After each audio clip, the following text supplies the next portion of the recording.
Saya juga sering berbagi, terutama bagi ibu-ibu, kami kaum laki-laki ini, kalau mau selalu saja suaminya baik, maka memang ada 3 hal yang harus diperhatikan. Ini sebenarnya rahasia laki-laki, tapi saya sampaikan. Jadi yang pertama itu adalah pandangan mata. Jadi bagi laki-laki itu pandangan mata luar biasa. Pengaruhnya besar sekali. Mungkin beda kalau ibu ya. Ibu mungkin kalau sudah sangat sayang sama suami, sudah cinta sama suami, suaminya berpenampilan biasa saja, tidak penting bagi dia. Yang penting suaminya ada dekat dia misalnya. Kalau laki-laki tidak seperti itu.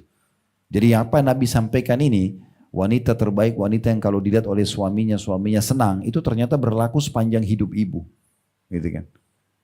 Jadi memang pandangan mata, kalau dia suka penataan rumah tertentu, dia suka ibu pakai baju tertentu, ya, warna tertentu, maka ibu lakukan saja.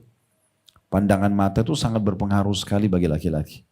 Dan insya Allah Bu ya, ini sebuah resep sederhana tapi efeknya besar di luar rumah. Kalau ibu sudah terbiasa pakai pakaian yang dia suka, ya, dan ini maaf, biasanya yang dijual oleh pelacur apa sih? Tanda kutip ya, bajunya seksi, badannya wangi, ya, penuh dengan kata-kata manja, kan gitu.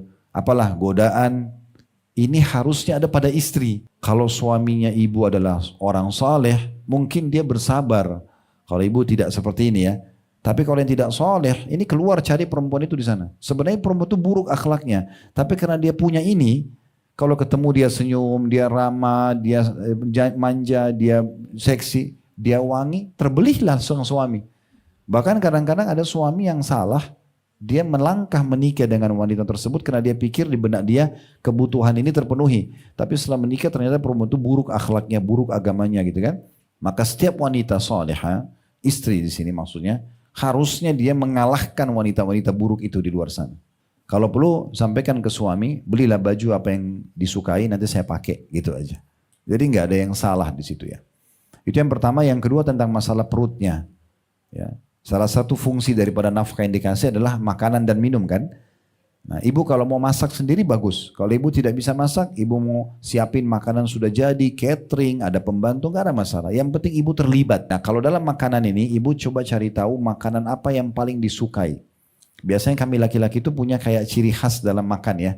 Kayak misalnya ada orang sukanya ada kerupuk misalnya. Maka selalu ada aja itu. Atau tempe misalnya, ada tempe walaupun ibu masak yang lainnya. Sehingga makanan kesukaan dia ada di situ. Jadi itu tidak butuh banyak kok sebenarnya. Kemudian yang ketiga masalah kemaluan, kebutuhan biologis. Jadi ibu jangan samakan ibu sama suami, nggak bisa sama. Ya, beda sekali antara langit sama bumi ya. Ibu-ibu itu cuma punya sel telur, kantongnya bayi. Laki-laki itu punya sperma, sperma itu panas. Ya, itu inti manusia ada di sperma. Dan sekarang sudah ada teknologi canggih, bisa melihat dari sperma itu, kalau dia yang sperma itu yang lolos sudah bisa ditahu nanti ini jenis kelaminnya laki-laki atau perempuan, ataupun bisa dilihat sampai jenis rambutnya, jenis kulitnya, itu masih dalam bentuk sperma pun, gitu kan? Karena di situ inti manusia. Nah sperma ini kalau tidak dituangkan biasanya hasilnya emosi, biasa bawaannya marah. Jadi kalau ada suami yang sering emosional, tidak perhatian sama ibu, maka lihat 3 hal ini.